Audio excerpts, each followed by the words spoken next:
ამ რეგენერაციული მეთოდიკის მიხედვით თუ გვინდა რომ რამე გავაკეთოთ ნაკვეთზე, მიზანი უნდა იყოს რომ ამ ნაკვეთზე შევქმნათ მდგრადი ეკოსისტემა. ისეთი ეკოსისტემა, რომელშიც თავს კარგად იგრძნობს ის, რის მოყვანასაც ვაპირებთ. და კარგი ეკოსისტემა იმას ნიშნავს, რომ ადამიანის ჩარევა უნდა იყოს საჭირო მინიმალურად. როცა ეს სისტემა გაიმართება, მერე მინიმალურად უნდა იყოს საჭირო. აი, მაგალითად ეხლა რაც არის ძალიან მოდაში, რომ აი ამ თუჯა ჯიშებს აშენებენ იმას რა ქვიან, ვაშლს ქლიავს და ყველაფერს ხო.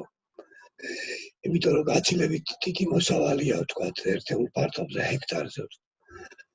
ეს არის ძალიან არამდგრადი და ძალიან სარისკო საქმე ჩემი აზრით, იმიტომ რომ ერთი თვე რომ წყალი ვერ მიაშოროს პატრონმა, ნახევარი შეიძლება გაუხმეს. იმდენად პატარა ფესვები აქვს, რომ შლანგით ვერ წყავენ, იმიტომ რომ შეიძლება მოთხაროს. შეიძლება კი არა მოთხრის. წყლის ჭავლით მოთხრის. ხო და ეხლა იმასაც რომ თავი დავანებოთ, რომ ესეთი პატარა ფესვიანი მცენარე რის ამოხება შეძლებს ნიადაგიდან, მაგასაც ყველაფერს რომ თავი დავანებოთ, უბრალოდ ძალიან სარისკო მგონია ეხლა ყოველ შემთხვევაში ჩვენნაირ ქვეყანაში. ძნელი წარმოსადგენია, რომ აგვისტოში წყალი არ მოგაწოდენ. რა უნდა ამის წარმოდგენას?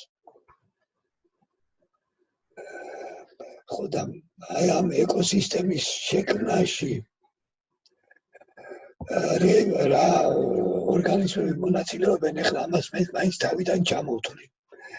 ეს არის ნიადაგის მიკროორგანიზმები და სოკოები.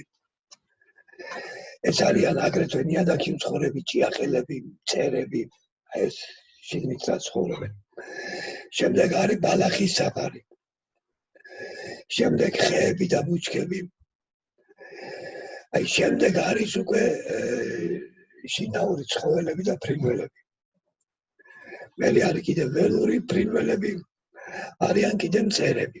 მწერებში აქ მე გულისხმობ ფუტკრებსაც და კიდევ ველური მწერებსაც, რომლებიც ძალიან მნიშვნელოვან როლს ასრულებენ ამ ეკოსისტემაში. აი დღეს მე მინდა რომ ვილაპარაკოთ აი ამ ცხოველების ჩართვაზე. რაც არის მე მგონი ძალიან აუცილებელი ერთი ძალიან ისეთი გასაგები სიმართლის გამო, რომ სადაც არის საჭმელი, იქ აუცილებლად ჩნდება მჭამელიც.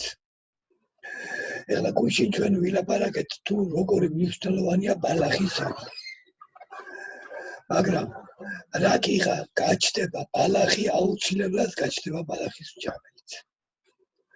და რაღა კალია მჭამოს კაცო ის ბალახი, იმიტომ რომ ის კალია ბოლოს სხვა რამესაც შეგვიჭამს. არ ჯობია ჩვენ მათ რო ხამან სხვანმა ან ბატმა ჭამოს. და თან კიდე არის ის რომ ეს ცხოველები სხვა ბევრ ფუნქციასაც ასრულებენ გარდა იმისა რომ ბალახს შეჭამენ. ამაზე ახლა ვილაპარაკებთ, უბრალოდ მე ცოტათი ფეხს ვიტრევ რომ შემოგვემატებიან ძალიან უკან არ იყვნენ დარჩენილები. ხო და რა ვიცი რამე ანეკდოტი ხო არა მოგვეყოლა ან რაღაცა კარანტინის შესახებ გეცოდინებათ რამე კაი არა ის სვანებზე გეცოდინებათ აქ არავინ არ არის გონი ახლა სვანი და არ გაგვლახავენ სვანი რომ თავის მეგობარს ეუბნება რომ იძახთენო სახში დაჯექითო ვიჩექი და მე ვერ გავწევ და წამოვწექიო ეგრე კარგით ეხლა მე მაშინ გადავალ საქმეზე ხო მაგრამ ეხლა ჯერ გავიხსენებ ერთ ამბავს რომელიც ბევრი წლის წინ შემემთხვა მაშინ ცხოვრობდი არხილოს კალოშეს შირაქის ველებია და იქ გადაწყვიტე ბაღის გაშენება ნუ ძირითადად უნაფსურ გავდი. ეს ძალიან კვალვა გამძლე და ძალიან მიყვარს ეს სცენარი. და მოხდა ისე, რომ ძალიან უხვად დავმორჩე თითეული. ძალიან უხვად. მაგრამ ერთ რიგში ცოტა განსხვავებულად გავაკეთე ყველაფერი. აი იმ ერთ რიგში, ერთ წელიწადში ჩემზე მაღლები გახდნენ ეს ხეები, თუმცა ყველა ერთნაირი იყო დარგვისას. და იყვავილეს და თითოეულა მოისხეს კიდევაც. და დანარჩენი, აი ისე კარგად რო დაორგეს ბიოლოგიური მეთოდებით და მულჩი და ყველაფერი. იქ 2 წელიწადი სიმაღლეში თითქმის ვერ გაიზარდნენ. ხო და მაშინ ძალიან დამაბნია ამან და მე ბევრი ვიფიქრე და ეხლა ზუსტად ვიცი რა იყო ამის მიზეზი და ეხლა ამას გეტყვით. როდესაც ეს მკვდარი ორგანიკა, ნუ იმ შემთხვევაში, ჩემ შემთხვევაში ეს იყო ბალახი გათიბული, ხმელი ბალახი იყო.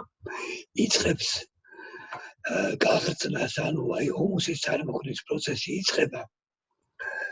მაშინ აი ეს ბაქტერიები, რომლებიც ამ პროცესს წარმართავენ, საჭიროებენ ძალიან დიდი ოდენობის აზოტს.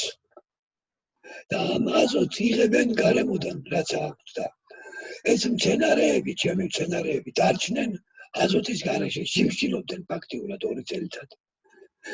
მერე რა თქმა უნდა, ეს აზოტი ისე უბრუნდება იმ ნიადაგს და შესაბამისად მცენარეს, მაგრამ ახლა 2 წელი რო აშიმშილებ, ცუდია ძალიან ხო. და იმ ერთ კვალზე, რომელიც ეს ყველაფერი ძალიან აი უცნაურად კარგად წავიდა. მართლა მოსარწყავი წყალი საერთოდ არ იყო, დასალევი წყალი კვირაში ერთხელ მოდიოდა თუ 2-ჯერ და ხანდახან ისიც არ მოდიოდა. მორწყვალზე საერთოდ ფიქრიც არ შეიძლებოდა.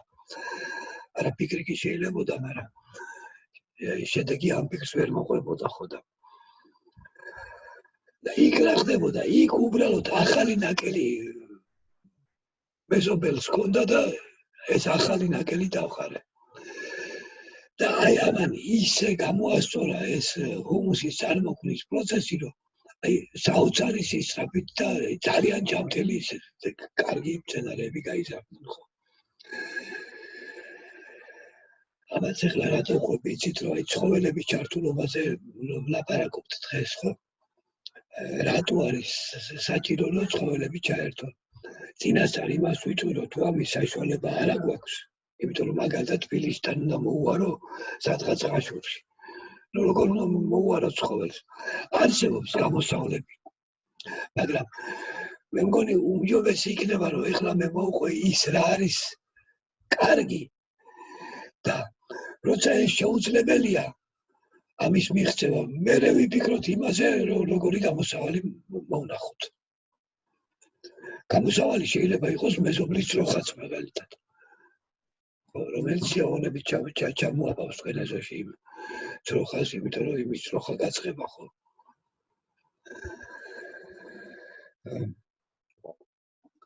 მაშინ რას აკეთებენ ეს ცხოველები? აი მოდი ჯერ ვილაპარაკოთ ბალახის მჭამელ ცხოველებზე.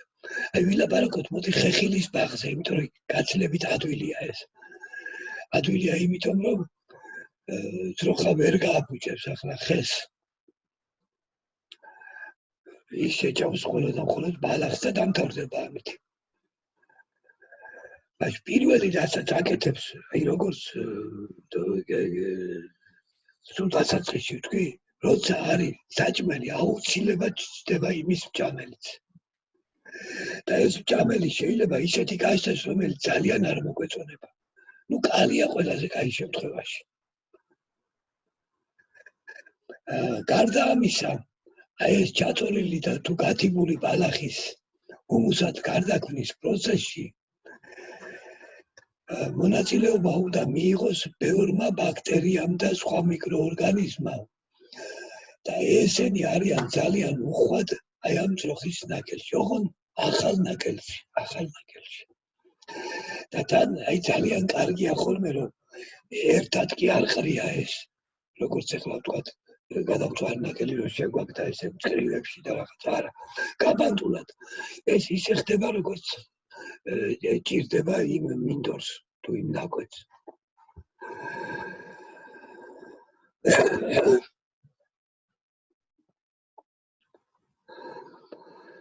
რაც უფრო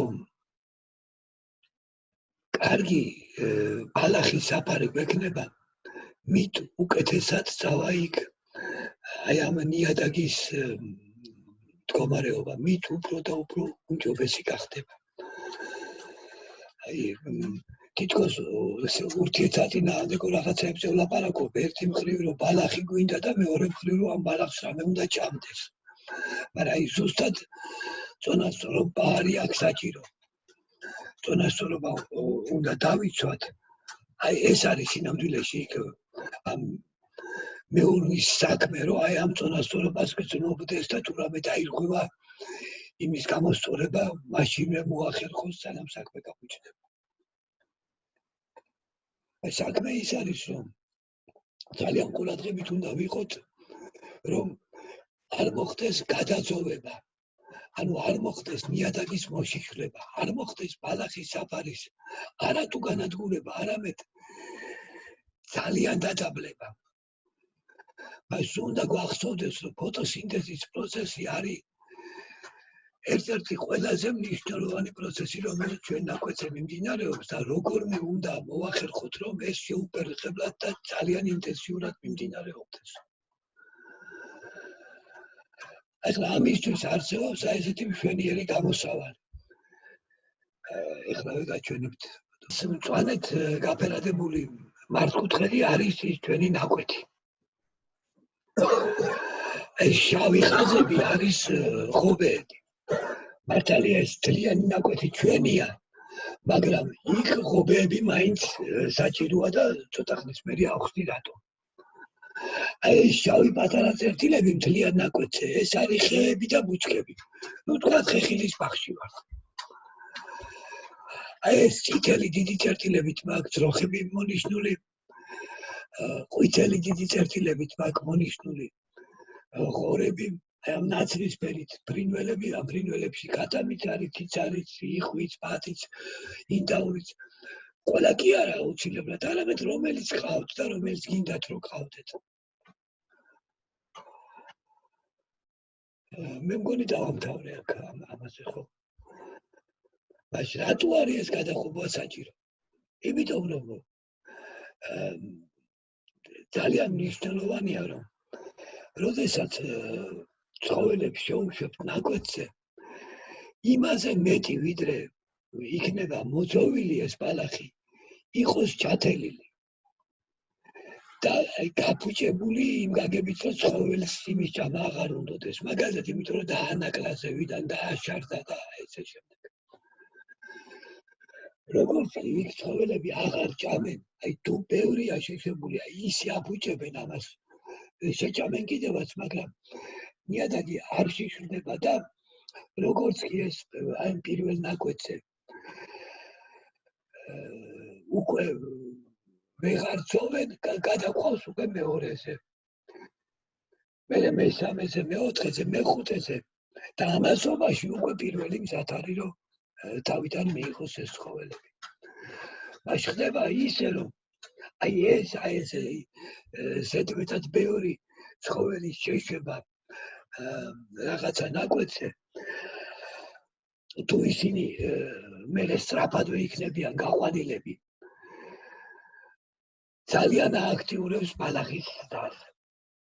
აი ამ მოვლენას რამდენიმე 10 წლეულის განმავლობაში სწავლობდა ბრიტანული წარმოშობის, მაგრამ ისე აფრიკელი ბიოლოგი ალან საური. მე ხვალ შევეცდები რომ დავდვა ამ კაცის ვიდეოები. და უდაბნოები გაამწვანა. და გაამწვანა რითი? რო ნახავთ მე ამ ვიდეოებს, ნახავთ ძალიან კაი კაცია.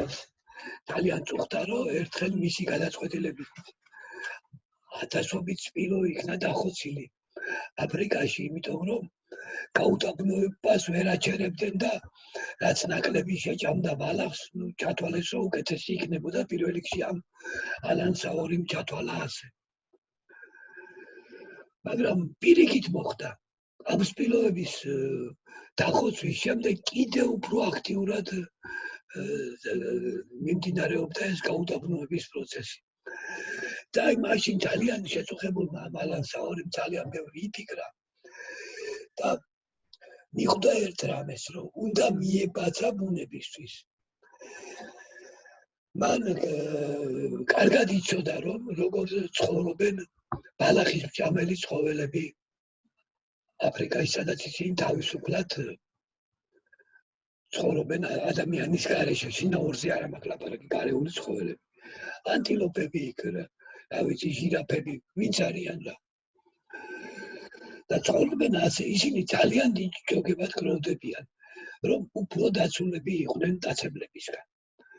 მივლენ რაღაც ადგილზე, დაიწყებენ იქ ცხოვას, მაგრამ უფრო მეტი ბალახი იქ არის გათელილი, დანაკლული, დაშარდული და როგორც კი ამას დაიწუნებენ, იმიტომ რომ ვეღარ ჩამენ, აღარ მოსწონთ ეს. იცვლიან ადგილს, გადადიან სხვაგან. ახლა აქ ჩვენ ამას ვერ გავაკეთებთ ჩვენ აკვეთზე, მაგრამ ჩვენ აკვეთზე აგერ ხობეები ხო შეგვიძლია გავავლოთ და აი აქ რო დაამთავრეს უკვე ისე გამოკვება რომ მეტი აღარ შეიძლება იქიდან რომ რამეს გადავიყვანთ მერე მეორეზე. აი ამ მეთოდით უკვე ძალიან ბევრი ადამიანი და ფერმა და ორგანიზაცია მუშაობს ამერიკის შეერთებულ შტატებში, ავსტრალიაში, ნუ აფრიკაში ხო 10,000-ობით ჰექტარი არის აღდგენილი აი ზუსტად ამ ანსაურის თაოსნობით. ხო, მაგრამ ეს ჩემი აზრით არის ძალიან ადვილი გასაკეთებელი, თუ კი ადამიანი ცხოვრობს თავის ნაკვეთთან ახლოს ან თავის ნაკვეთშივე. არ არის აუცილებელი რომ ძროხები იყოს ეს ბალახის მჭამელი ცხოველები, აქ შეიძლება იყოს თხები, ცხვრები. თუ მაინც ეს ცხოველი არ გვინდა, შეიძლება ბალახის მჭამელი ფრინველები იყოს, ბათი და ინდაური მაგათაც ბალახის მჭამელები არიან. ძოვენ ძროხაზე არანაკლებად. ხო. აი აქაც ისევე როგორც ყველაფერში ძალიან მნიშვნელოვანია მრავალფეროვნება. მარტო ძროხები, მარტო ცხვრები, მარტო თხები არ ვარგა. უმჯობესია თუ კი არის საშუალება რომ აი ამ სისტემაში ჩავთოთ მაგალითად ღორები. ეს ძალიან უცნაური ცხოველები არიან ეს ღორები. ეს ღორები ახერხებენ იმას, რომ მარტო ბალახის საფარზე კი არამედ ნიადაგის გამოკეთებასაც ძალიან უწყობენ ხელს. აი ერთ ჩემ მეგობარს, რომელიც როდესაც არ აქვს საშუალება რომ ცხოველები ჩართოს, აი ძალიან კარგად მისიოდა ყველაფერი, აი საოცრად გაუმჯობესდა ნიადაგის ხარისხი, ყველაფერი, მაგრამ უცბად გაჩნდა მახრა და ვეღარ გამოილია. იმიტომ რომ მახრის საჭმელი გაჩნდა იმ ნიადაგში. მახრის საჭმელი თუ გაჩნდა, მერე მახრაც გაჩნდება. იმიტომ რომ ესეთი წესი არსებობს, არის საჭმელი გაჩნდება მჭამელიც. ხო და ამ ხორს თუ ჩაუშვებთ, ის ხორი იმასაც ჩაჭამს, რასაც მახრა ჭამს და მახრასაც ძალიან კარგად შეახრამუნებს. ასე. კიდევ აქ არის მონიშნული ამ ნაცრისფერი წერტილებით ფრინველები. ეს ფრინველები ძალიან ისეთ სერიოზულ საქმეს აკეთებენ. ისინი მწერებსაც მიირთმევენ. იმ მწერებს, რომლებიც იკვებებიან ჩვენთვის სასურველი მცენარის ფოთლებიდან, ნაყოფიდან, რაღაც ესეთით. და რა თქმა უნდა, რომ ამას შინაური ფრინველი ამას მაინც ვერ გააკეთებს. ამ საქმეს რომ მწერებისგან დაგვისვას, მაგრამ საბედნიეროდ ველური ფრინველებიც არსებობენ. შაშვები, ბატონო, გარდა იმისა, რომ ჩვენთვის მავნე მწერებს მიირთმევენ, კიდე კარგად გალობენ, ხო? ხო. კარგით. და კიდე აი ამას ძალიან ხაზგასმით მინდა ეს რო თქვა, რომ ძალიან მნიშვნელოვანია, რომ ეს გაბანტულად, ბუნებრივად მოხდეს ამ ახალი ნაკელის გაბანტვა. და ესეც რო იყოს მრავალფეროვანი, ძროხისაც იყოს, ღორისაც, ქათმისაც, ბათისაც. ხო. ეს ძალიან მნიშვნელოვანია ჰუმუსის წარმოქმნის პროცესისთვის. თუ ნიადაგი ჯამთელია, მე იქ მცენარე ჯამთელია და ეს ჯამთელი მცენარე ძალიან კარგად უმკლავდება მე დაავადებებსაც და მავნებლებსაც.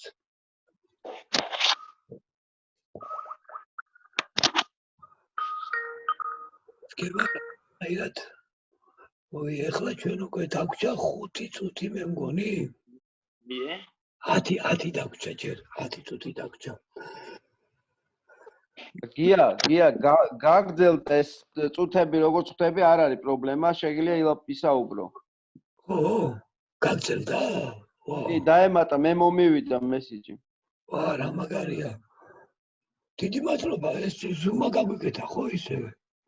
რანაირად ნო გადავხოთ, მადლობა, არ შეიძლება რომ რაღაცა დავწეროთ ან რაღაცა ვკრათ. აი, დიდი მადლობა ახლა. ჩემი ჩახლეჭილი ხმით მაინც ვიტყვი ხო.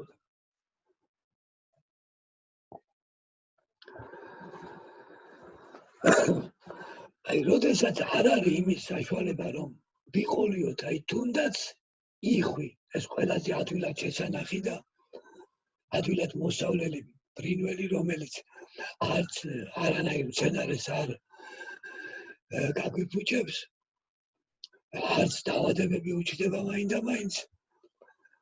მაგრამ ხანდახან ამის საშუალებაც არ არის. ესე დაემართა მაგალითად ჩემს მოწონებულ ბატონ მასანო ფუკუოკას. მის სახლსა და ნაკვეთს შორის რაღაცა ჩქაროსნული ტრასა გაიყვანეს. ეთქობა სააკაშვილი იყო იქაც, ხო და გაიყვანეს ეს ჩქაროსნული ტრასა და მოგეთ ვეღარ გადაყავდა ეს იხვები ამ ნაკვეთში. მაშინ ის იძულებული გახდა, რომ აი ამ იყვის ახალი ნაკელი შეაიტანა ხოლმე ნაკვეთში და ესე ხელით მიმოეფანტა არეულად. და შედეგები ჰქონდა იგივე. ანუ გამოსავლების მონახვა ყოველთვის შეიძლება. აი როცა გამოსავლებზე დავიწყეთ ფიქს, მაშინ ჯობია რომ რაღაცა კონკრეტულ ნაკვეთზე ლაპარაკობდეთ.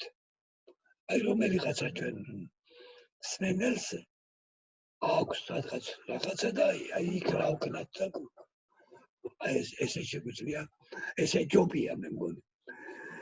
ეხლა ჩემ მიერ წარმოდგენილი პრობლემა და მე ჩემ მიერ წარმოდგენილი ამ პრობლემის მოგვარება ეხლა ნამეტანი ბევრი წარმოდგენა იქნება.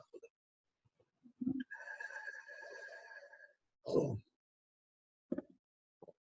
სხვა რამე ხوار მინდოდა ამ ცხოველებთან და ფრინველებთან დაკავშირებით რომ მეთქვა. ხო, აი კიდე ეს ძალიან მნიშვნელოვანი ამბავია. რომ აი ეს ცხოველების ჯართულობა შეიძლება ერთი შეხედვით ესე მოგვეჩვენოს, რომ არის რაღაცა დამატებითი სადარდებელი და დამატებითი საშრომი და დამატებითი ჩვენი საჭმელი. ეხლა მეორენაირადაც შევხედოთ ამ საქმეს. თუ მე ერთ-ერთიანი ნაკვეთი მაქვს მაგალითად ხეხილის ბაღის. ეს ერთ-ერთიანი ნაკვეთი იმასთან ერთად რომ ხეხილის ბაღია, შეიძლება ვაქციოთ სრულფასოვან საძოვრად, გაცილებით უკეთეს საძოვრად, ვიდრე ცარიელი 1 ჰექტარი საძოვარი იქნებოდა. ხო და აი რატო არის ეხლა ეს რა ვიცი ზედმეტი ტვინისა ეს პირიქით შესაძლებლობაა რომელიც უნდა გამოვიყენოთ მე მგონი 1 ჰექტრის მაგივრად ფაქტიურად ისე წარმართა მეურნეობას რომ გაქვს მოსავალი 2 ჰექტრიდან რაც უნდა ქონოდა ის და კიდე შეიძლება მეტიც ესე თუ შევხედავთ მაშინ ყველაფერი დაალაგდება და თანაც ის საქმე რომელიც უნდა გაგვეკეთებინა ჩვენი ხელთან რომელიც უნდა გაგვეკეთებინა ტექნიკით აი ამას გვიკეთებენ ეს ცხოველები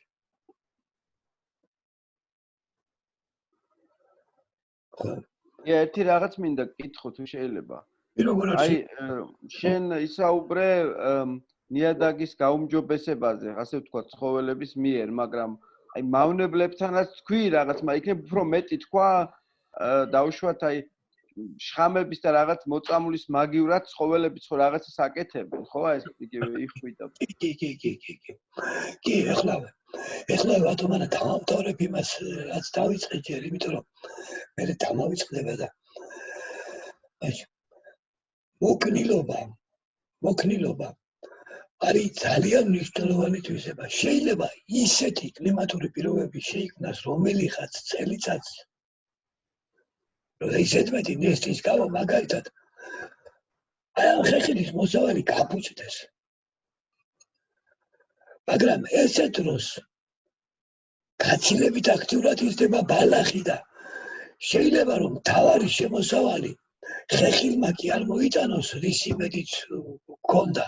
არამედ ზუსტად იმ ძროხამ და იმ ხორმა და იმ რა ქვია კატამა მოიტანოს ეს შეიძლება. ადრე მე ძალიან ადრე ალბათ 20 წლის წინ მუშაობდი ელკანაში მრჩევლად. ხო სამწუხაროდ მაშინ ჩემი ცოდნა ვერ იყო ისეთი როგორიც მე გამიხარდებოდა რომ ყოფილიყო და მართალი რომ თქვა უფრო მეტი ვისწავლე იმ გლეხებისგან ვისთანაც მე ვითომ რჩევის მისაცემად ჩავდიოდი ვიდრე მე იმათ ვასწავლე. აი ერთ გლეხთან გურიაში ეს ძალიან დამამახსოვრდა ესეთი შემთხვევა მითხრა იმ კაცმა. თხილის ბაღი გავაშენეო 2 ჰექტარი ქონდა თხილის ბაღი. მეგობარმა მაჩუკაო რამდენიმე არ მახსოვს 7-8 ცხვარი იმერული ცხვარზეა ლაპარაკი. ეს იმერული ცხვარი ძალიან განსაკუთრებული ჯიშია. თითო დედა ცხვარი წელიწადში 5 თავმაღალს ტოვებს. მაშინ წელიწადში 2 ჯერ მრავლდება და თითო ჯერზე 2 ან 3 ბატკანია. ხო და საერთოდ აღარ უყურებ ახლა მე თხილსო იმან მითხრა. ისეთი გაიაო ეს ცხრებიო და იმდენი შემოსავალი მომცაო რომ აღარ მაინტერესებს ის თხილი. თუმცა იქ თხილი ამ ცხრებისთვისაც იყო სინამდვილე ის ძალიან მნიშვნელოვანი.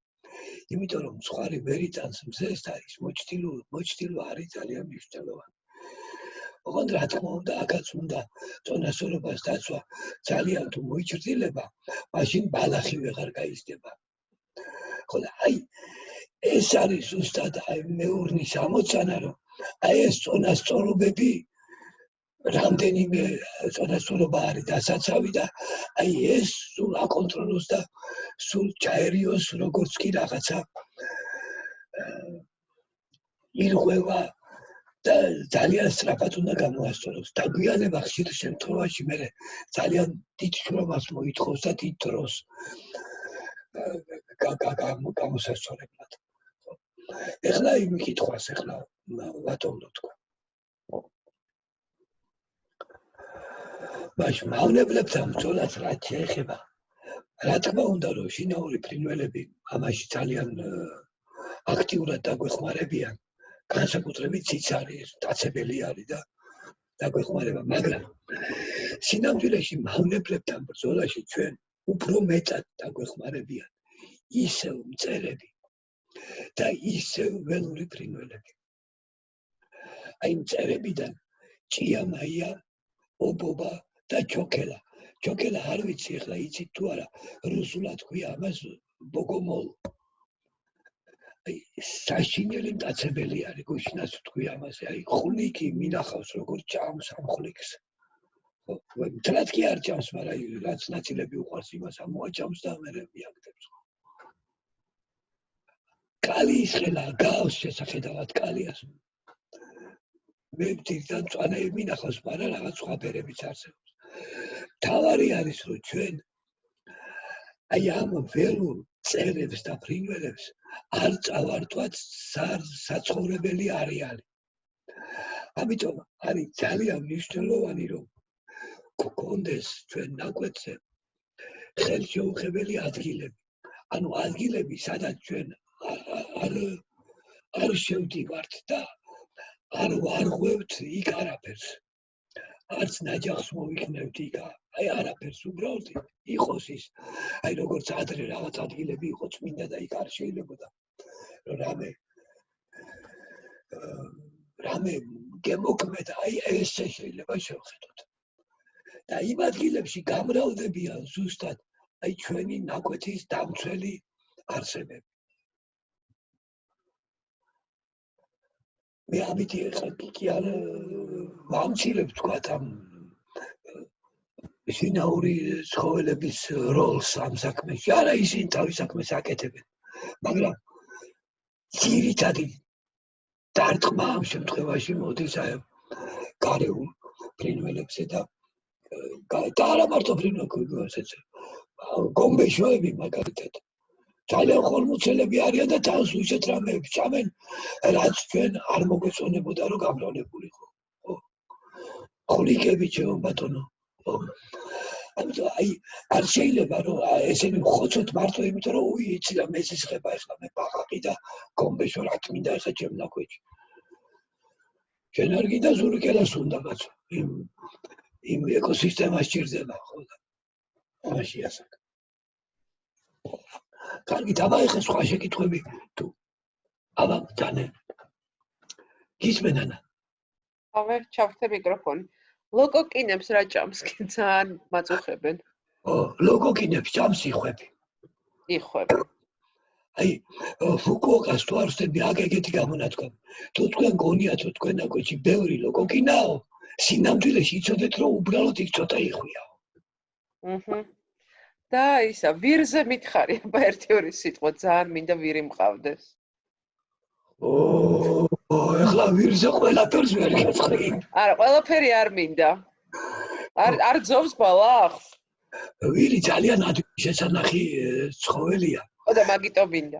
იმიტომ რომ ეხლა გეტყვი, კარგსაც და ცუდსაც. იმიტომ რომ ის ტოტებსაც დიდი სიამოვნებით მიირთმევს. აი, ჩალის ხერები, რომელიც როხას დარჩება შეუჭმელი, ვირისთვის არის ესეთი დელიკატესი საჭმელი. მოკლედ, არ იწუნებს საჭმელს და ჭამს და ამიტომ ძალიან ადვილად შეგიძლია შეინახო, მაგრამ აქვს ერთი საშინელი თვისება. ხის ქერქი უყვარს და აწყავებს და ახმობს ამ ხეებს. ამიტომ თუ ვირი გეყოლება, მაშინ დაგჭირდება ამ ხეებს რაღაცა დაცვა მოუწყო. ან ვირი თავისუფლად არ უნდა გადაადგილდებოდეს ეზოში. თორე ერთ სეზონზე ნახევარ ხეხილს გაგიფუჭებს. განსაკუთრებით ზამთარში, როცა ბალახი აღარ იქნება, მიადგება იმას რა ქვია. აი ეს არის. ხო, აბა სხვა არაფერს იტყვი კიდე ანა. ძროხა ვერ გააფუჭებს ხესო და ამხელა ხესო. განა ვერ გააფუჭებს, არ აფუჭებს, არ უყვარს იმას ხის ქერქი. არა, აი პატარა, აი ნერგები რო გაქვს ახალი ვთქვა. ხო ხეხილის ბაღზე ვლაპარაკობთ. ბატონო, თუ ახალი ნერგები გაქვს, მაშინ არსებობს ორი გამოსავალი. ერთი რომ თვითეული ნერგი დავიცვათ რაღაცა, მაგალითად კოდორივით შევუცნათ ირგვლივ რაღაცა. ან მავთულის ბადით ან რაღაცით. ეს ერთი გამოსავალი და მეორე რომ რამდენიმე წელი სანამ ეს პატარა ნერგები ისი არ წამოიზრდებიან რომ ძროხამ არ გააფუჭოს, ნუ შეუშვებთ იქ ძროხას, ხვარს, თხას, შეუშვათ ბატები. ბატი არის ძალიან მაგარი მძოველი. ინდაურები ჩემო ბატონო, რომელიც თან კაი მძოველია და თან ძალიან გემრიელია მე, ხო? მადლობა. არაფერს. აბა სხვა რამე ხო არ არის საკითხი. იცით ახლა შეიძლება მე არ ვლაპარაკობ ისე კონკრეტულად, როგორც მაგალითად გავხარდებოდა იმას, ვინც აი ეხლა რაღაცის გაკეთებას ფიქრობს, მაგრამ მაინც მე იძულებული ვარ რომ აი აქედან დავიწყო, იმიტომ რომ თუ არ გესმის პრინციპი, მაშინ ეს რეცეპტების კრებული საქმეს არ შევლის რა. აი ეს პროცესი, აი ეს ეკოლოგიური ერთიანობის სურათი უნდა დაინახო, უნდა იცოდეს მეურნემ რა არის მისი მისახედი, მისი მიხედვა სჭირდება და რა შეუძლია კიდე. და კონკრეტული რაღაცები მე ძალიან ადვილად გაკეთდება. ხო. კარგი, დავა ახლა სხვა შეკითხვები თუ არის? შეიძლება ერთი იგი როგორ არის? თქვა. კი ბატონო. გუშინ მოგწერეთ კითხვა და კიდევაც სამ პასუხი მივიღებ, მაგრამ რაღაც ხმით ვერ ჩავერთ და მაინტერესებს ეს ხმა ლობიოს აი მე ხმა არის მის თქვენი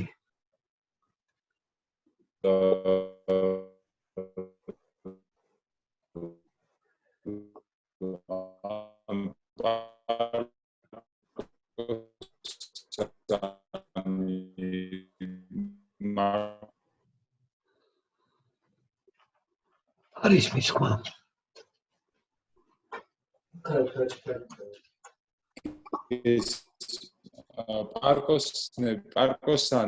პარკოსნები მარცნო ერთი წუთით ის ეხლა ისმის კი ეხლა ისმის ავაბძანეთ აღარ ისმის იქნებ მოგწეროთ ჯიონ ბატონო და წავიკითხავთ იმას თქვენ თუ გესმით ეხლა ჩემი ხმა იქნება მოგწეროთ და მერე წავიკითხავთ იმას მერე კი არა ეხლავე წავიკითხავთ აი რაღაც შეკითხვაა მოსული აბარა შეკითხვაა აი ნახე სოფოსგან აი წავიკითხავ თუ გინდა გია მიდი რა დამულჩვამ აზოტი შეჭამაო რომ თქვით დასაწყისში შეიძლება რომ ბარდამ ან ლობიომ ხის ძირებში დათესილმა დააფიქსიროს საჭირო ოდენობის აზოტი ხის ძირებში დათესილმა გავიგე კი ეს უბრალოდ ნუ გააკეთებთ აი ამ მკვდარი ორგანიკას ბევრს ძალიან უდაყრით როდესაც ხელს რგავთ იქ სულ რომ არ დაყაროთ მურჩი მარტო ის რომ ან ლობიო დათესოთ იქ ან სოიო ან სამყურათ უნდა სრულიად საკმარისია თქვენი ენერგია იქნება ძალიან კარგად იგრძნობს თავს და ძალიან კარგად გაიზრდება სულ პატარა ფენას აი თქვათ 5-8 სანტიმეტრი ფენის მულს თუ დააყრით ნუ კიდევ თქვათ უკეთეს მაგრამ ამის გარეშე ძალიან კარგად იქნება თუ პარკოსან ბალახს დაუთესავთ გინდა ლობიო იყოს გინდა სამყურა იყოს გინდა ცერცველა იყოს არ აქვს ამას დიდი მნიშვნელობა უბრალოდ თუ ლობიოს დადესავთ მერე მოსავლის აღებისას იმას ნუ მოთხრით ძირიანად მოჭერით რომ ეს ფესვები დარჩეს ნიადაგში ეს მკვდარი ფესვები ისა გეგაბზადებით თქვენ და ვერ გავიგონე მე თქვენი ნათქვამი არა არის ისმის ნაცვეთ და ვერ გავიგებ ისი თქმა გნებავ და ამიტომ პრობლემა არის დაწერეთ რა დაწერეთ ჯაჭი დავწერე კი ბატონო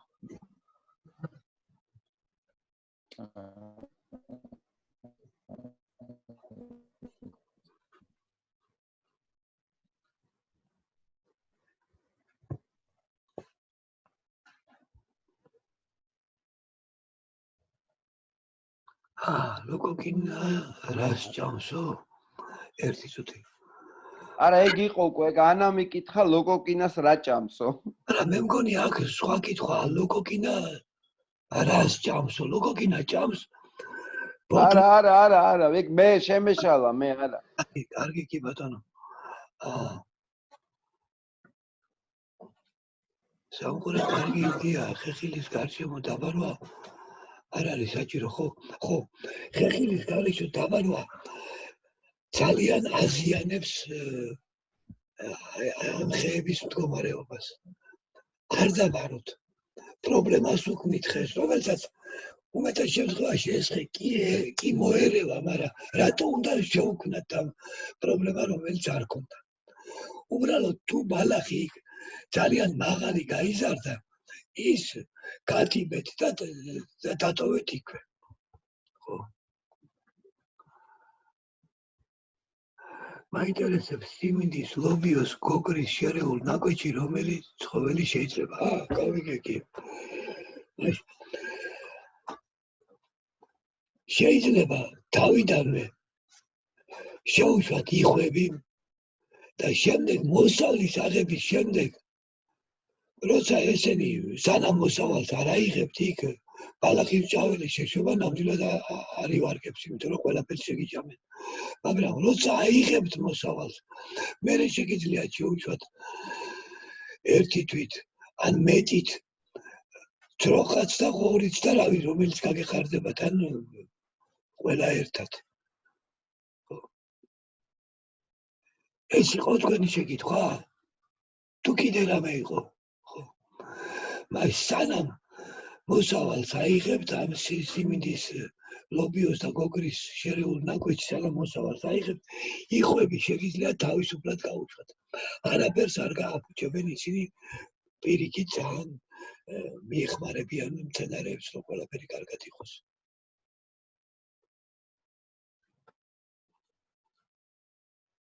კი, არის კითხვა არის კიდე, აი.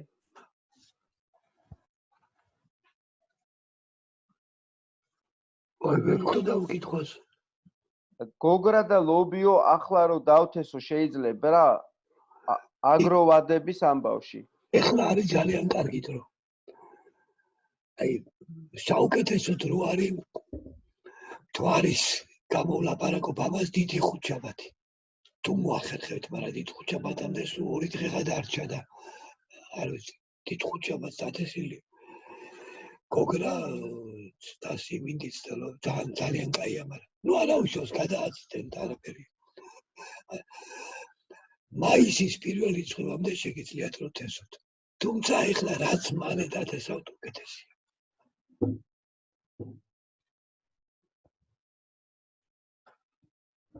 გოგრის თესლით ინას არ უნდა ჩავარბო წყალში თუ არა, ხო?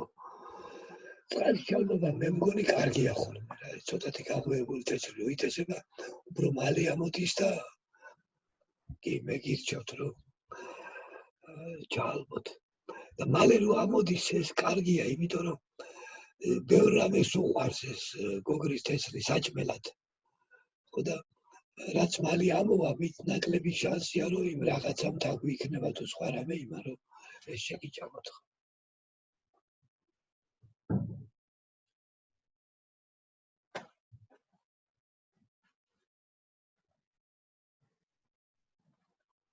მე მგონი ახლა აქ მეტი კითხვა არ არის, ხო არ არის რამე კითხვა, ხო არ? რა ვიცი, მე ვერ ხედავ ყოველ შემთხვევაში და მგონი ისე ჯობია როგორც ახლა ვაკეთებთ, ხო ხედავ კითხვები ცოტა არის. ამიტომ არ შევცვალოთ ეს ინფორმაცია. კარგი და ბატონებო, მოიფიქრეთ აბა თუ არის რამე კითხვა. ძალიან ნუ აი მაინც შენ ახლა ბალანსი ლაპარაკობდი, უბრალოდ მე დამაინტერესა რომ ეს ალბათ ესე ძალიან კონკრეტულად განსახილველია, ხო? აი როგორ შეიძლება ცხოველების ბალანსი, ანუ არ იყოს ზედმეტი ამ ცხოველების იქ მონაწილეობა, ან ბევრი ცხოველი არ იყოს, აი რაღაც პრინციპი არსებობს თუ როგორ არის? იცი, აი თუ ამ საორის მეთოდიკას თუ იყენებს ადამიანი, იქ შეცდომა პრაქტიკულად არის შეუძლებელი, იმიტომ რომ აი როცა პატარა ნაკვეთზე იმაზე მეტი ცხოველია ვიდრე ის ნაკვები შეძლებდა გამოკვებას, მოხდება ესეთი რაღაცა, რომ ისინი გადათელავენ და გააფუჭებენ პირობითად ისეთ მდგომარეობაში ჩააყენებენ ამ ბალანს, რომ თვითონ ამას მერე ვეღარ შეჭამენ. და მორჩა ბალახის საფარი აღარ ფუჭდება. ცხოველი სიმშილობს, ამიტომ მოგვიწევს რომ გადავიყოლოთ ის შემდეგ ნაკვეთზე. 4-5 ნაკვეთად უნდა დაიყოს ეს მთლიანი ნაკვეთი. და ესე უნდა ვანაცვლოთ ეს ადგილები და მერე უკვე დააბრუნებ პირველზე და იქ უკვე ძალიან ბევრად უფრო კარგი ბალახი იქნება იქ უკვე ვიდრე აი პირველად რომ შევუშვით ვიდრე ის. ესე. ხო და თუ ამას არ ვაკეთებთ და ისე ყავს გაშვებული, ნუ თქვა ვერ გადავყოფე ახლა 5 თუ თუნდაც 3 ნაკვეთად ეს არ მქონდა ამის საშუალება და ყოფები ვერ გავალ. მაშინ ძალიან ყურადღება უნდა მივაქციოთ იმას, რომ ბალახი საფარი აი არ დაკნინდეს, არ ნიადაგი არცად არ უნდა ჩანდეს ეს ცოტა. ბალახი უნდა იყოს ბატონო, მაპატიე გაწყვეტინებ, მაპატიე, მეც გამიშთა კითხვა. აი რაიმე პრინციპი არსებობს, რომ დავუშვათ 10 კვადრატული მეტრი, ხო? თქვათ ნაკვეთის რაღაც ნაწილი. აი 10 კვადრატულ მეტრზე რამდენი იხვი შეიძლება, რამდენი ცხვარი, 1, 2, 5, აი რაღაცა პრინციპები არსებობს? იცი რა, კი შეიძლება დაახლოებით ამაზე ლაპარაკი. მაგათ ფუკუოკა თulis რომ 1000 კვადრატულ მეტრზე საჭიროა 10 იხვი. და ის იხვები თავის თავს გამოიკვებავენ ისე რომ ბევრი არაფერი ჩვენგან მიცემული საკვები. ანუ სინამდვილეში ეს იხვი ძალიან დიდ ფართობზე არის ერთი ცალი 1000-ზე ძალიან ცოტა მგონია, ცოტა იხვია საჭირო. 1000 კვადრატულ მეტრზე არის 10 იხვი საჭირო. ანუ ცოტა მგონია, რომ ცოტა. მგონია, რომ მეტი შეიძლება. ხო, აი ვერ გეტყვი, მაგრამ იცი რა შეასაქმე ირაკლი, რომ სინამდვილეში ეს რიცხვები არის დამოკიდებული ძალიან ბევრ ამაზე. სად არის ეს ნაკვეთი? იქ როგორი ინტენსივობით იზრდება ბალახი? ბალახი როგორი ინტენსივობით იზრდება, იმის შესაბამისად მრავლდება იქის როკოკინა, რომელიც იყო. ანუ ზოგადი პრინციპი მაინც არ არსებობს, ხო, კონკრეტი კიდე უნდა ამოვიდეს ადამიანი და შეაფასოს, აქ თქვა 1 შეეყოფა 2 თუ 10 თუ 15. კი, აი ესე არის ნამდვილად ირაკლი და იქ ესე რომ აი ამდენი კვადრატზე ამდენი ეს დაახლოებით კი უნდა კონდეს წარმოდგენა, მაგრამ გასაგებია. ზოგან ბევრი ბალახი იზრდება და კარგი და ზოგან ცოტა და ცუდი და ესნაირად ის არ ეყოფათ ამ იხვებს. და თან ზოგან ესე არის რომ წელს ესე იყო ბალახი და გაიცაცო სხვანაირად არის. იმიტომ რომ გვალვიანი წელი დადგა პირიქით წვიმიანი და ესე ხო. მაგრამ იხვები შეიძლება დარჩნენ საერთოდ მშივრები. ამას პატრონი არ დაუშვებს. ხო, ჩაკეტავს каранტინში იხს და იქ აჭმევს და ასმევს. ან კვაფში, ან დაფაზე, რა ვიცი, ამას მოახერხებს რა. არა, ეგეთი სადიზმი წინააღმდეგი ვარ მე პირადად. ხო, კი ბატონო. ია, კითხვა არის პერმაკულტურის პირობებში როგორი სარწყავი სისტემაა გასათვალისწინებელი? აი სრულიად შეუძლებელია მაგ კითხვაზე პასუხის გაცემა, თუ არ ვიცი სად არის ეს ნაკვეთი, რა რელიეფია, რა კლიმატია. სრულიად შეუძლებელია იცით. ანუ ზოგადი პრინციპი აქაც არ არსებობს. არა ხო. აქ აი თუ ამ კითხვის ავტორი იტყვის სად აქვს ეს ნაკვეთი და ცოტათი დაგვიხასიათებს რელიეფს. აი მაშინ შეიძლება რაღაცა უთხრათ ისეთი რაც გამოადგება.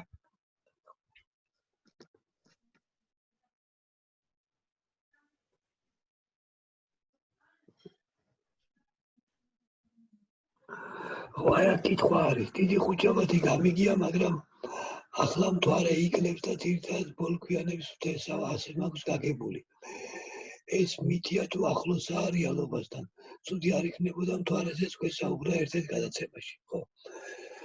არ ვიცი, შეიძლება მითიც იყოს ის, რომ ის ხუჭაბათს გოგრის და კიტრის დათესვა კარგია, მაგრამ მე დიდი ხნის განმავლობაში ამას ვაკეთებდი და ძალიან კარგი შედეგები იყო.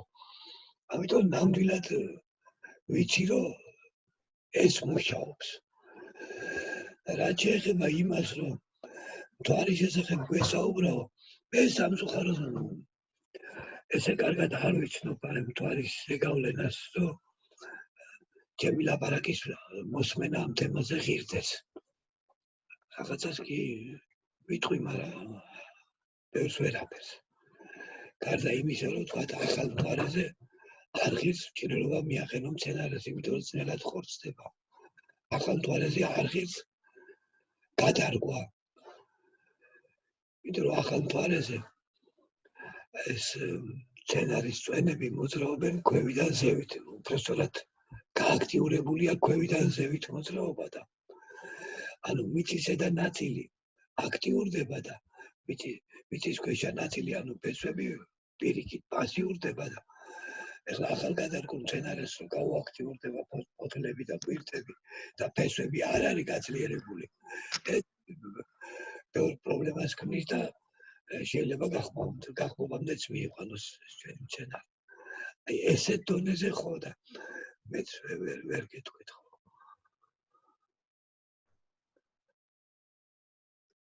თუ გიჯერათ მაინც მთვარის. მაგრამ მთვარის რო დიდი გავლენა აქვს, ეს ნამდვილად მჯერა ხო.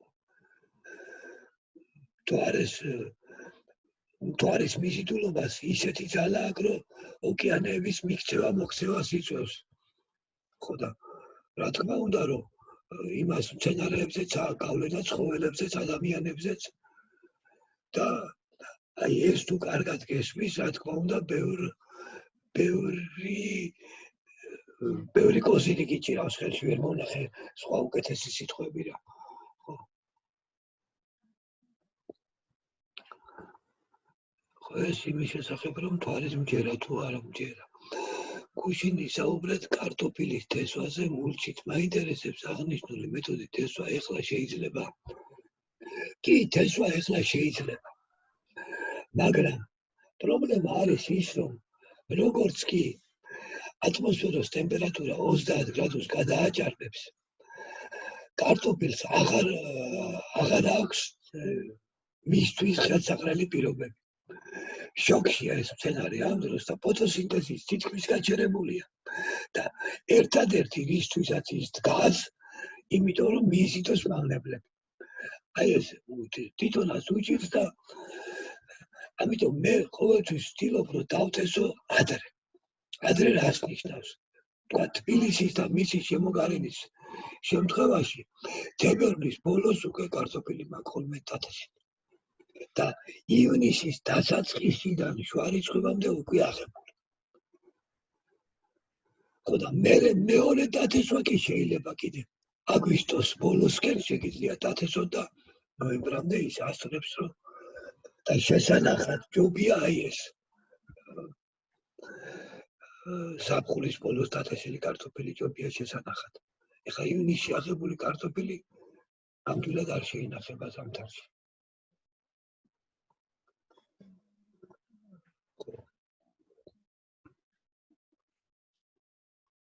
ანუ შეიძლება თან გააჩნია სად ხართ ეხლა. თუ ეხლა ხართ თქვენ ან ხევსურეთში, ან სვანეთში, ან ჯავახეთში, მაშინ იქ შეიძლება კი არა შეიძლება ადრეც იყოს. ხო.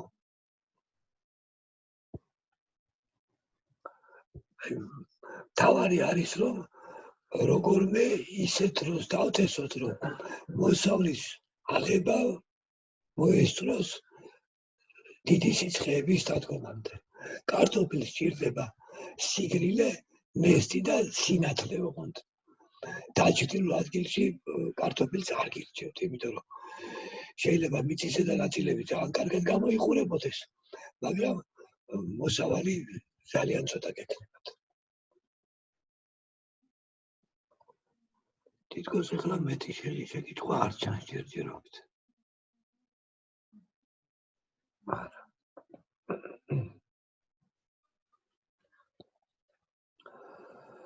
რაიცი ხوار დავამთავროთ ბატონებო თუ როგორ ვქნათ?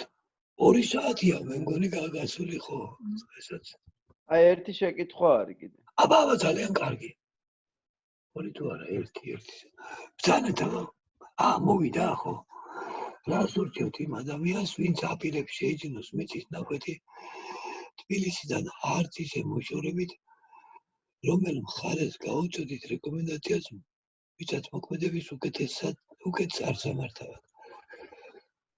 ესეც შეკითხვა ვერ გეტყვით რა, არ ვიცი დასაპირებთ იქ. რის მოყვანას აპირებთ?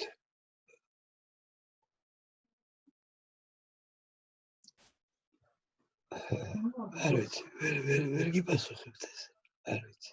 ანუ უფრო კონკრეტული უნდა იყოს კითხვა და უფრო გასაგები უნდა იყოს, როგორ შეფასდება ის, რა კრიტერიუმებით უნდა შეაფასო ის ნაკვეთი.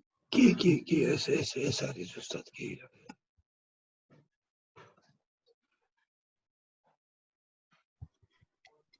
აი გონი დააზუსტა ხეხილი და ბოსტანიო. ეხლა ბოსტანს ყველგან გააკეთებ, სადაც არ უნდა იყიდოთ. და ხეხილსაც ყველგან გააკეთებთ.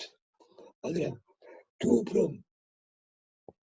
კახეთის მხარეს აირჩევთ, კახეთის მიმართულებით უფრო მშრალ და ისეთ აქტიურ მზიანს, იქ სხვა ხეხილი გამოგივათ, თუ თქვა თიანეთის მხარეს აირჩევთ, იქ სხვა, მაგრამ ხეხილი ყველგან შეგიძლიათ გააშენოთ. იმის შესაბამისი, რომელ ადგილასაც იქნება თქვენი ნაკვეთი, ხო? ბოსტანის სრულიად ყველგან შეგიძლიათ გააკეთოთ. კახეთში რა ხეხილს გვირჩევთ? ხო, კახეთში მე პირველ რიგში გირჩევთ გარგალს, ლეხს, თუთას, ფშატს, რომელიც საქართველოში სამწუხაროდ არ არის პოპულარული, უნაფს, კომს.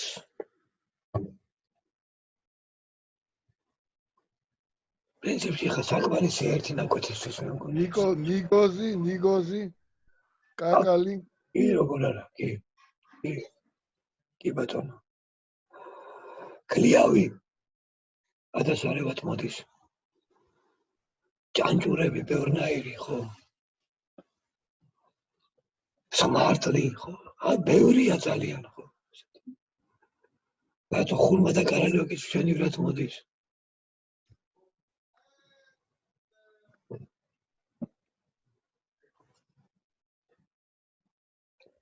თუ შეიძლება მე მინდა აი კითხვაზე რომ ადამიანი ეძებს ნაკვეთს თბილისისგან მოშორებით. ერთი რაღაცა უთხრემთ რომ მეც ცოტა მაგ მდგომარეობაში ვარ, ანუ მაინტერესებს.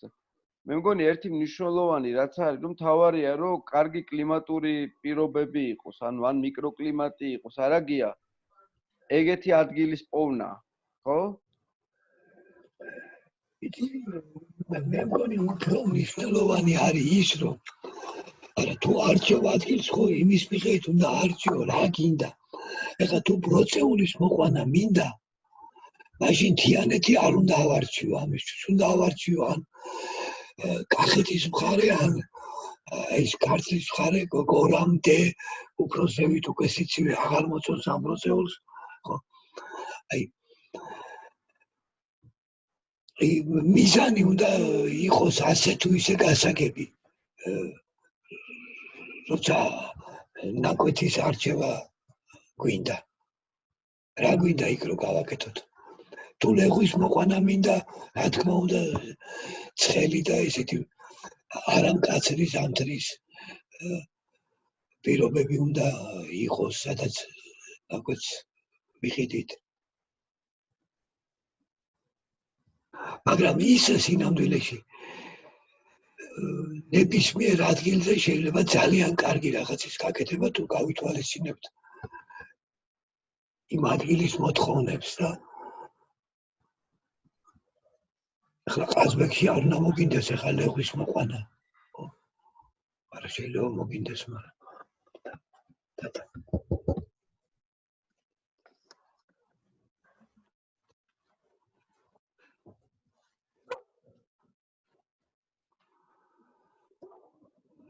Sorry, კითხვა ხო? აბლოვანი მცენარეები მაინტერესებს.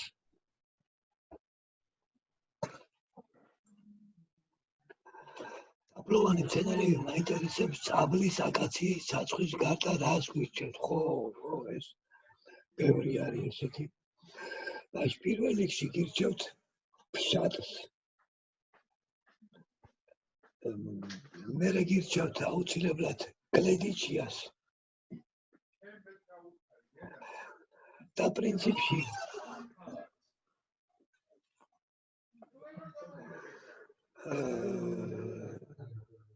აი ახლა ჯერ ფშატზე გეტყვით. ფშატი საქართველოს ძალიან განიზრდება განსაკუთრებით აი ჭალის დინარის ჭალებში ბევრი იზრდება. ძალიან კარგი თაფლოვანია. გარდა ამისა ყვავის გვიან გაზაფხულზე, აი როდესაც სხვა მცენარეები ამთავრებენ ყვავილობას და როდესაც პრინციპში უკვე აი ამ ყვავილების დეფიციტი ჩნდება. და როდესაც ფუტკარს უკვე უჭირს ნექტარის მოპოვება. ამიტომ ფშატს ძალიან გირჩევთ. ეხლა გლედიჩია იმერეთში ეძახიან ამას კაჯეკალას. საშილა დიდი ეკლები აქვს. მანქანის სამურავს ხრეთს. და ამიტომ არ უყვართ ეს ხე. მაგრამ ეს გვიან მოყვავილია. და თანაც არსებობს ამისი უეკლო ფორმები. უეკლო გლედიჩია იდეალური არის, ძალიან კარგი თაფლოვანია. მე მგონი სადღაც არ მახსოვს ახლა რამდენი თაფლს იძლევა, მაგრამ ჰექტარზე, მაგრამ ახლა ჰექტარს მაინც რატო უნდა გააშენო ახლა ჰექტარი გლედიჩია ადამიან. და გირჩევთ კიდევ უნაბს. უნაბის გვიან მოყვავილია ივნისის შუა რიცხვებში იწყებს ის დაახლოებით ყვავილობას. და ამიტომ ძალიან მნიშვნელოვანი არის ესეც აი. თუ ეს სამი მცენარე გეკნებათ, შეიძლება მთავარობა აღარ დასჭირდეს თქვენ ფუტკარს. ადგილზე გქონდეს ეს. და არის კიდე ერთი საოცარი მცენარე. ეს არის გოვენია. ამ მცენარეს ეძახიან კიდე კამპეტის ხეს. როგორ არის იცით ეს რომ ყვავილობს ისე ეხება ფუტკარი რომ შეიძლება რომ შეხედავ ნაყარი გეგონოს. აი ძალიან თაფლოვანია. ეს რაც შეეხება ხემცენარეებს. ეხლა ბევრი ბუჩქი არსებობს კიდე კარგი. გააჩნია რა რეგიონში ხარ თქვა კაცვი არის ძალიან კარგი. კაცვი და ხვარწერია.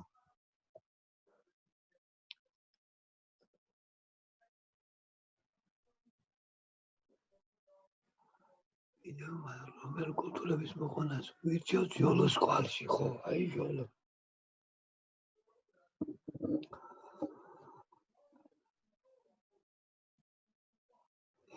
მაშინ ეხლა რაც შეეხება ჟოლოს. ჟოლოს კვალში რა მცენარეებს გირჩევთ ამას აუცილებლად გეტყვით, მაგრამ მანამდე არის გაცილებით უფრო მნიშვნელოვანი რამე სათქმელი. თუ თქვენ გინახავთ ტყეში ჟოლო, არცად მინდორზე არ შეიძლება რომ ჟოლო თავისით გაიძარდოს. ჟოლო აუცილებლად იზრდება ნახევრად დაშლილ ადგილებში, ტყეებში იზრდება ის. და თუ ჩვენ მის ამ მოთხოვნას ყურადღებას არ მივაქცევთ, მცენარეს ამით ბევრ პრობლემას შევუქმნით და შესაბამისად ისიც ვერ იქნება კარგად და ანუ მოსავალიც ვერ იქნება კარგად.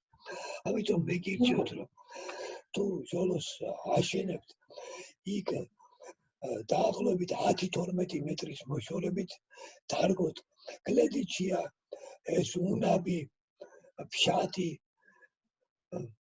ეს აზოტფიქსატორებიც არიან და თან ესე ზომიერად რომ მოჩtildeონ ეს ჩვენი ჟოლო. ზომიერად ძალიან მოჩtildeებში ნაყოფის ხარისხი გამოჩნდება. თუ აღმოაჩენთ რომ ჩტილი ზედმეტია, არა უშავს შეაჭრეთ იმ ხეს ტოტს და დამთავრდება ამითი, ხო? ადვილად ემორჩილება ყველა რაც ჩამოთვალე, ძალიან ადვილად ემორჩილება სხვას და გასვლავთ არაფერი პრობლემა არ ექნება. ხო და ეხლა რაც შეეხება თვითონ აი ამ კვალში რას გირჩევთ? საქმე ისაა რომ თქვენ აი ამ ჟოლოს უნდა მოაწილოთ ხოლმე ამონაყრები. თუ ამას არ გააკეთებთ, მაშინ მოსავალი ძალიან შეგიმცირდებათ. ხო და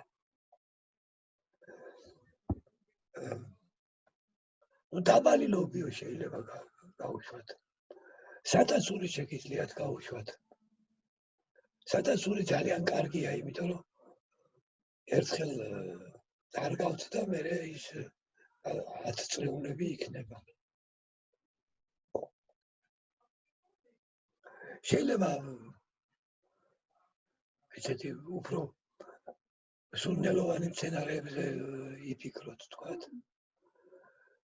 ოღონდ თავარია რომ ეს მცენარეები, რასაც დარგავთ, არისდებოდეს მაღალი და ჟოლოს არ ეცილებოდნენ მზის სხივებში. აი ეს იმაზე ფიქრი რომ იქ საჭმელს წაართვეს ფესვები, ეს საერთოდ გადაყარეთ, ესეთი რამე არ მოხდება. ეხლა ნახოთ კიდე ჟოლოს გვარში. ფშატის ნერგია არასდროს არცად შემხედრია და მაგას ბევრი წყალი არ უნდა.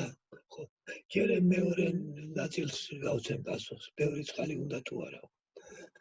ფშატი არის უნავის მსგავსად ძალიან უცნაური მცენარე. ძალიან კარგად გვარობს ჭარბტენიან ადგილებში და ძალიან კარგად გვარობს უდაბნოებშიც. ძალიან კარგად.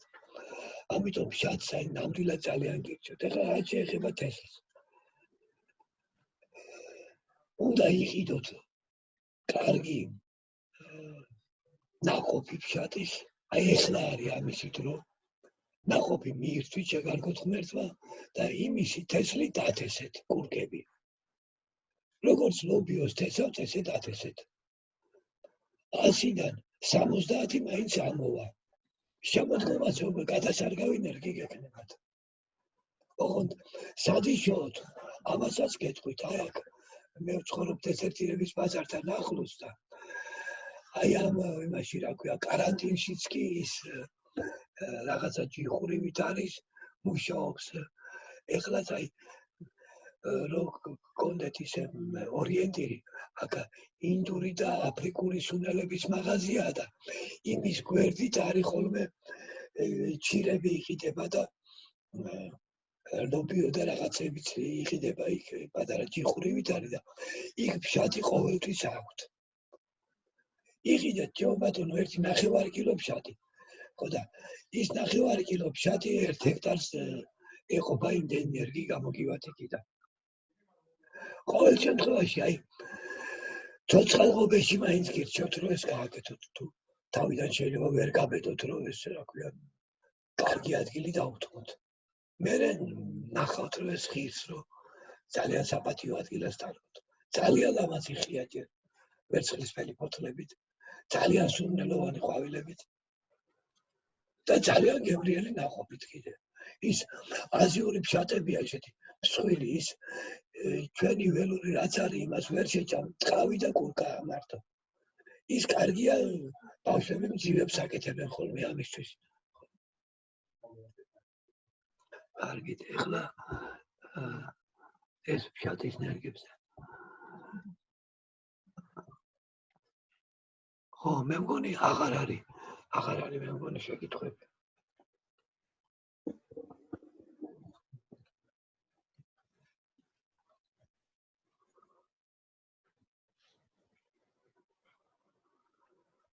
დიდი მადლობა, ხო? ხო, არ ვიცი, ხო თუ პიცდა მაშინ დავიმშვიდობოთ ერთმანეთს რა თქმა უნდა და აი, არის კითხვა კიდე. არის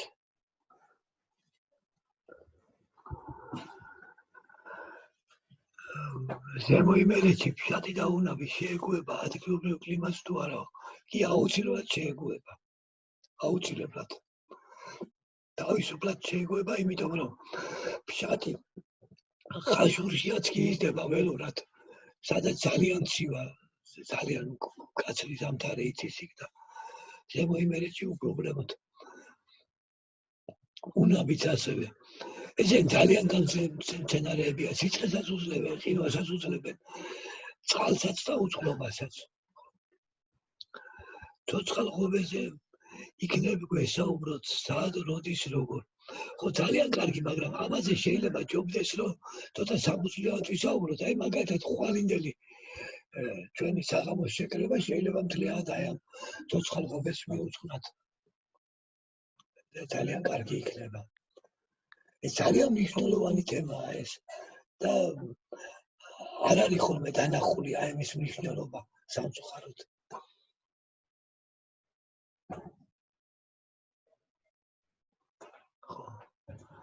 გმადლობთ ვიდეოს Facebook-ზე დადებთ უკაცრავად რა რომელ ვიდეოზე მეუბნებით ახლა ცოტა დამიზუსტეთ რომ ეხლანდელზე რასაც ვიწერთ კი დავდებთ გუშინდელიც დაიდება უბრალოდ ახლა იქ რაღაცები ჩამოსაჭრელია რაღაცა და ამას ერთი ჩვენი მეგობარი აკეთებს ამას როგორც კი მზად იქნება გუშინდელიც დაიდება და მე ესეც რო დავწადება მე ესეც დაიდება და კი ვფიქრობთ ამას კი